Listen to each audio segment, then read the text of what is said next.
Hi ಎಲ್ರಿಗೂ. ಬೆಳಗಿನ ತಿಂಡಿಗೆ ಸಾಮಾನ್ಯವಾಗಿ ಎಲ್ಲರೂ ದೋಸೆಯನ್ನು ಇಷ್ಟಪಡ್ತಾರೆ. ಇವತ್ತು ನಾನು ನಿಮಗೆಲ್ಲ ಉದ್ದಿನ ಬೇಳೆ ಮೈದಾ ದೋಸೆಯನ್ನು ಹೇಗೆ ಮಾಡುವುದಂತ ತೋರಿಸಿಕೊಡ್ತೇನೆ. 1 ಗ್ಲಾಸ್ ಉದ್ದಿನ ಬೇಳೆಯನ್ನು 2 ರಿಂದ 3 ಸಲ ನೀರಿನಲ್ಲಿ ಚೆನ್ನಾಗಿ ತೊಳೆದುಕೊಳ್ಬೇಕು. 2 ಗಂಟೆ ನೀರಿನಲ್ಲಿ ನೆನೆಸಿದ್ರೆ ಸಾಕು. 2 ಗಂಟೆಯ ನಂತರ ಉದ್ದಿನ ಬೇಳೆ ಚೆನ್ನಾಗಿ ನೆಂದಿದೆ. ಈಗ ನೆನೆಸಿದ ನೀರನ್ನು ತೆಗೆದು ಸಪರೇಟ್ ಆಗಿ ಇಡಿ. ಉದ್ದಿನ ಬೇಳೆ ಗ್ರೈಂಡ್ ಮಾಡುವಾಗ ಈ ನೀರನ್ನೇ ಉಪಯೋಗಿಸಿ ಗ್ರೈಂಡ್ ಮಾಡಿ. ಗ್ರೈಂಡರ್ಗೆ ಉದ್ದಿನ ಬೇಳೆ ಮತ್ತು ಸ್ವಲ್ಪ ನೀರು ಹಾಕಿ ಗ್ರೈಂಡ್ ಮಾಡಿ.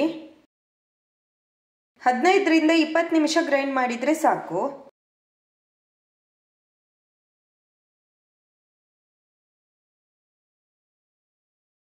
ಹಿಟ್ಟನ್ನು ಪಾತ್ರೆಗೆ ಹಾಕಿ ಮುಚ್ಚಳ ಮುಚ್ಚಿ ಓವರ್ ನೈಟ್ ಫರ್ಮೆಂಟ್ ಆಗಲು ಬಿಡಬೇಕು.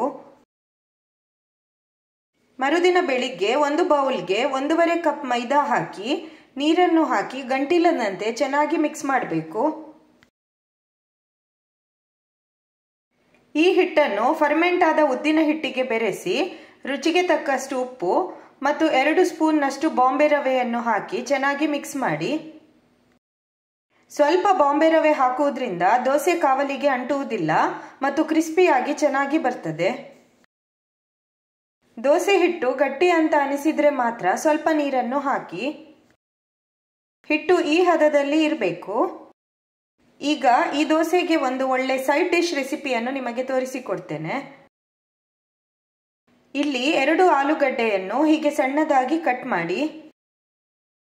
2 ಈರುಳ್ಳಿಯನ್ನು ಕೂಡ ಸಣ್ಣದಾಗಿ ಕಟ್ ಮಾಡಿ ಇಡಿ. ಕುಕ್ಕರ್ನಲ್ಲಿ ಆಲೂಗಡ್ಡೆ, ಈರುಳ್ಳಿ, ರುಚಿಗೆ ತಕ್ಕಷ್ಟು ಉಪ್ಪು ಮತ್ತು ಸ್ವಲ್ಪ ನೀರು ಹಾಕಿ 1 ವಿಸಿಲ್ ಬರುವ ತನಕ ಬೇಯಿಸಿ.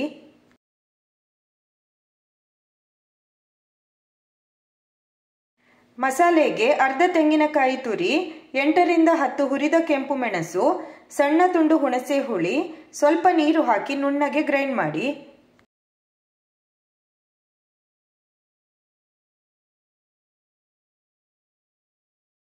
ಈಗ ಬೆಂದ ಆಲೂಗಡ್ಡೆ ಮತ್ತು ಈರುಳ್ಳಿಯನ್ನು ಪಾತ್ರೆಗೆ ಹಾಕಿ ಮಸಾಲೆಯನ್ನು ಹಾಕಿ ಕುದಿಯಲು ಇಡಿ. ಇದು ಜಾಸ್ತಿ ತೆಳು ಆಗಬಾರ್ದು, ಸ್ವಲ್ಪ ಗಟ್ಟಿಯಾಗೇ ಇರಬೇಕು.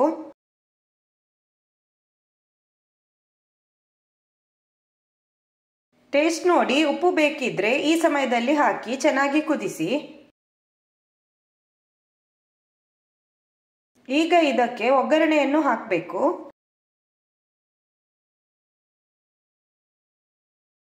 ಒಗ್ಗರಣೆ ಕಾವಲಿಗೆ 2 ಸ್ಪೂನ್ ತೆಂಗಿನೆಣ್ಣೆ ಹಾಕಿ ಬಿಸಿ ಮಾಡಿ 1 ಸಣ್ಣದಾಗಿ ಕಟ್ ಮಾಡಿದ ಈರುಳ್ಳಿಯನ್ನು ಹಾಕಿ ಫ್ರೈ ಮಾಡಿ. ಇಷ್ಟು ಫ್ರೈ ಆದರೆ ಸಾಕು.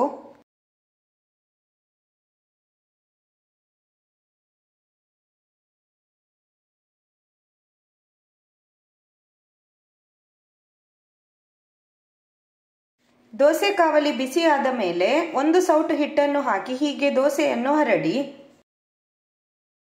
ಈ ದೋಸೆಗೆ ಅಕ್ಕಿ ಹಾಕದೆ ಮಾಡುವುದರಿಂದ ಇದನ್ನು ಉಪವಾಸದ ಸಮಯದಲ್ಲಿ ಕೂಡ ಮಾಡಬಹುದು. ಎಣ್ಣೆ ಅಥವಾ ತುಪ್ಪ ಹಾಕಿ ಮುಚ್ಚಳ ಮುಚ್ಚಿ ದೋಸೆ ಕಾಯಿಸಿ.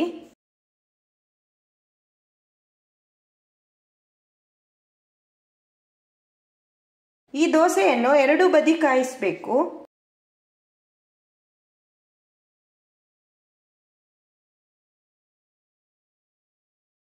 ಹೀಗೆ ದೋಸೆ ಕ್ರಿಸ್ಪಿಯಾಗಿ ಚೆನ್ನಾಗಿ ಬರ್ತದೆ. ನನ್ನ ಈ ರೆಸಿಪಿ ನಿಮಗೆ ಇಷ್ಟ ಆದರೆ ಲೈಕ್, ಶೇರ್ ಮತ್ತು ಕಮೆಂಟ್ ಮಾಡಿ. ಹಾಗೂ ನನ್ನ ಚಾನೆಲ್ ಅನ್ನು ಸಬ್ಸ್ಕ್ರೈಬ್ ಮಾಡಿ. ಇನ್ನೊಂದು ಹೊಸ ರೆಸಿಪಿಯೊಂದಿಗೆ ಮತ್ತೆ ಸಿಗೋಣ. ಬಾಯ್ ಎಲ್ರಿಗೂ.